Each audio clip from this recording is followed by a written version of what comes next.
What if the toughest heroes you idolized on screen weren't just playing parts, but pouring their own scars, forged in war, poverty, and raw survival, into every frame? These weren't polished stars. They were warriors who faced bullets, brawls, and heartbreak, their lives outshining any script. From storming enemy lines to defying death on racetracks, their stories hit harder than any blockbuster, with 2025 whispers of scandals and secrets keeping their legends alive. Join me as we rip through the Hollywood gloss to reveal the gritty, unbreakable souls of these icons, men whose courage wasn't acted, but lived in ways that'll leave you stunned. Let's dive into the raw truth of toughness. Audie Murphy, the war hero's haunting shadows. Imagine a scrawny, baby-faced kid strolling into Hollywood, laughed off as too soft for action roles. Yet this same guy was a one-man army deadlier than any movie villain. Audie Murphy's legend was born in the muddy chaos of World War II. At 19, in France's Colmar pocket in 1945, he held off an entire German company alone. For an hour, wounded and out of ammo, standing atop a burning tank destroyer, firing its machine gun until he led a counterattack. That single act earned him the Medal of Honor, America's highest military award, but it was just one page of his saga. By 21, he'd collected every U.S. Combat Valor Medal, 28 in total, including 5 from France and Belgium. He demolished tanks with grenades, charged machine gun nests solo, and fought through 3 wounds that would have broken most men. Historians estimate he accounted for over 240 enemy kills, a tally rivaling entire units. His heroics landed him on Life magazine's cover in 1945, drawing Hollywood's eye, but his youthful look sparked disbelief. Studio guards once barred him, convinced he couldn't be the war legend. In a surreal twist, Murphy starred in his 1955 biopic, To Hell and Back, reenacting his own battles, but producers dialed back the truth, fearing audiences would scoff at its intensity. Director Jesse Hibbs later confessed, "We cut some of Audie's feats because they seemed too wild for belief." Off-screen, Murphy wrestled severe PTSD, sleeping with a loaded .45 under his pillow, jolted awake by nightmares that flung him back to the front lines. His second wife, Wanda Hendricks, described a chilling duality, a shy, gentle man in public, but a hardened fighter in private, his instincts surfacing in fleeting, terrifying moments. Once, during a heated business dispute, his swift reaction left an opponent frozen, staring into eyes that had seen and dealt death without hesitation. Murphy shunned tough guy roles, yearning for comedies or romances to escape his violent past, but his edge was undeniable. His life ended in a 1971 plane crash at 45, sparking 2025 speculation about hidden causes, though his son's accounts of PTSD struggles ring truer, painting a hero haunted by his own valor. Murphy's story shows heroism's heavy toll, setting the stage for another forged in darkness. Charles Bronson, coal mines and fearless grit. Picture a man whose granite scowl and narrowed eyes weren't studio tricks. They were etched by coal dust and street survival. Charles Bronson, born Charles Bukinski to a Lithuanian mining family in Pennsylvania's Ehrenfeld, was one of 15 kids scraping by in dire poverty. By 10, he toiled in coal mines, inhaling dust that toughened his lungs and shaped his rugged face. He rarely spoke of it, but once noted his violent upbringing drew him to gritty roles, having seen death and misery up close in neighborhoods where weakness meant defeat. World War II hardened him further. As a B-29 tail gunner, he flew 25 missions over Japan, earning a Purple Heart for combat wounds and praise for his icy calm under fire. After the war, he hustled through over 50 jobs, pro boxer, onion picker, short order cook, building a physique that radiated menace without effort. Hollywood typecast him as thugs or heavies, his Lithuanian roots often misread as Native American or Mexican due to his weathered look. On set, his punches landed with chilling realism. Co-star Jan Michael Vincent recalled a shirt grab scene where Bronson's grip revealed raw power from years of labor and ring fights. At 5'9", he carried a heavyweight strength, honed in brutal street scraps and boxing bouts.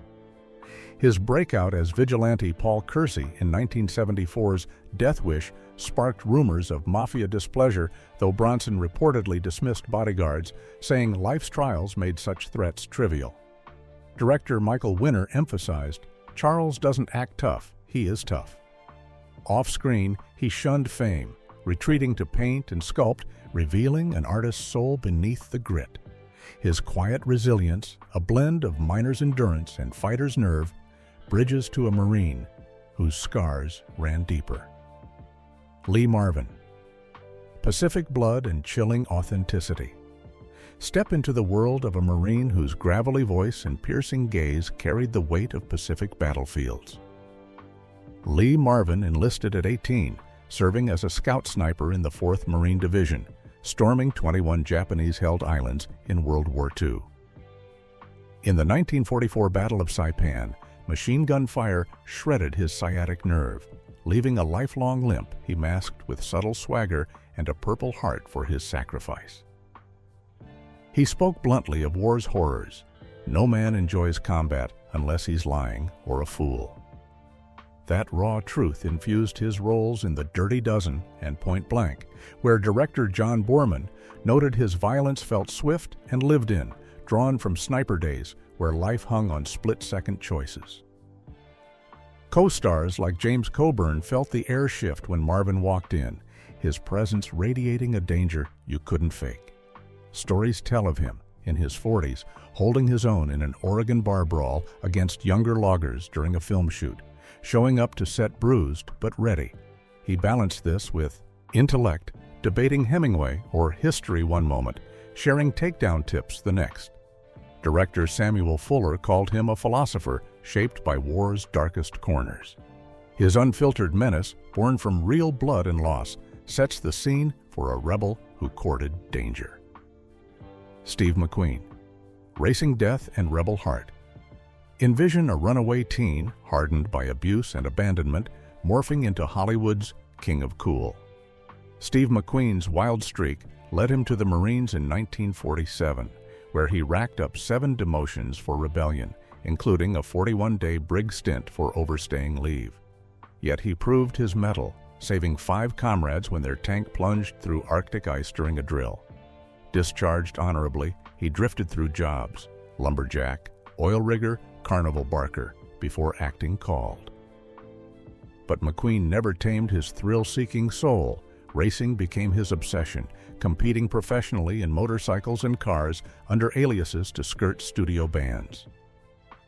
In the 1970 12 Hours of Sebring, he placed second despite a broken foot from a bike crash, outpacing pro drivers. He demanded to do his own stunts, all motorcycle work in The Great Escape, except the iconic fence jump blocked by insurers, nearly drowning in the Sand Pebbles river scene, braving real flames in the towering inferno. Director John Sturges called his fearlessness both inspiring and terrifying to manage. When police revealed in 1969 that he was on Charles Manson's celebrity hit list alongside Sharon Tate, McQueen packed a Magnum pistol, relying on himself over hired guards. In 2025, his granddaughter Molly's lawsuit over a $70 million Jackson Pollock painting reignites talk of his untamed legacy, a life lived on the edge. His daring spirit flows into a wrestler who battled fate.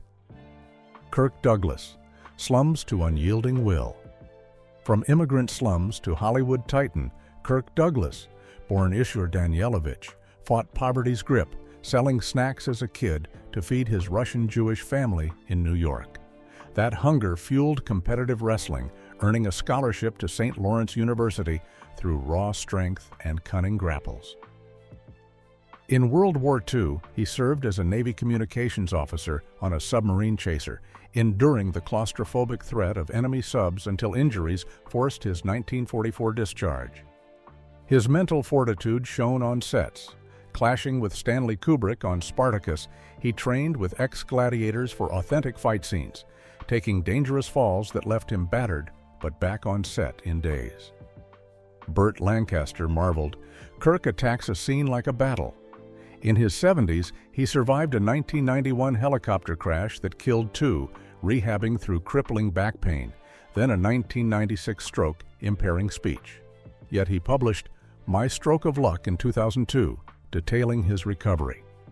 Allegations of assaulting 16-year-old Natalie Wood in 1955, detailed in Lana Wood's 2021 memoir, stir 2025 debates, though unproven legally, casting shadows on his legacy. His relentless drive links to a street scrapper's rise. James Cagney, street fists and explosive grace. At 5'5", James Cagney was a compact dynamo whose fists learned fast on Manhattan's gang-ridden Lower East Side. Boxing wasn't a sport, but survival, his amateur fights honing lightning hands and footwork that made his screen brawls brutal and efficient. Director Raoul Walsh, who helmed White Heat, praised his technique. Jimmy threw punches like he'd done it for real, because he had.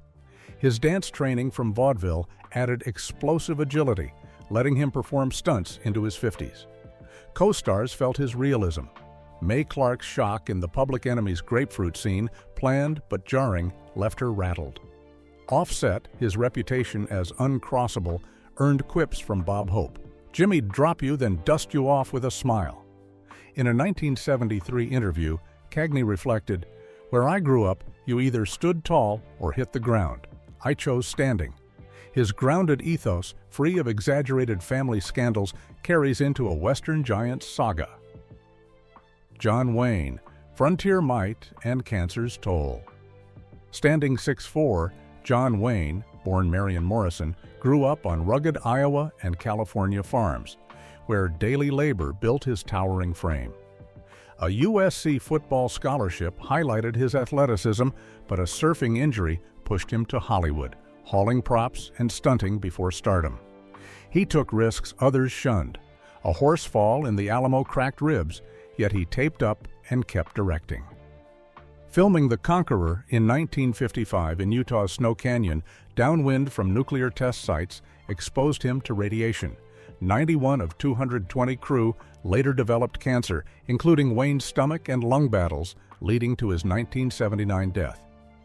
After 1964 surgery, removing a lung and ribs, he defied doctors, stunting in The Sons of Katie Elder months later. Co-star Max von Sydow recalled, "Duke worked through pain that floored others." A 2024 documentary, The Conqueror's Curse, details the radiation toll, while political debates over his conservative views persist. His endurance echoes a drifter's cool resolve. Robert Mitchum, Hobo Heart and Scandal's Defiance. Robert Mitchum's weary, world-worn gaze came from Depression-era wandering, riding freight trains as a teen, digging ditches, mining coal, and boxing under Jimmy Mitchum for cash, earning a broken nose that became his rugged trademark.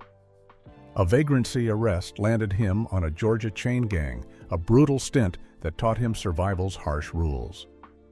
His 1948 marijuana bust, a major scandal, brought 60 days in jail, yet he emerged unfazed, his cool detachment boosting his rebel image.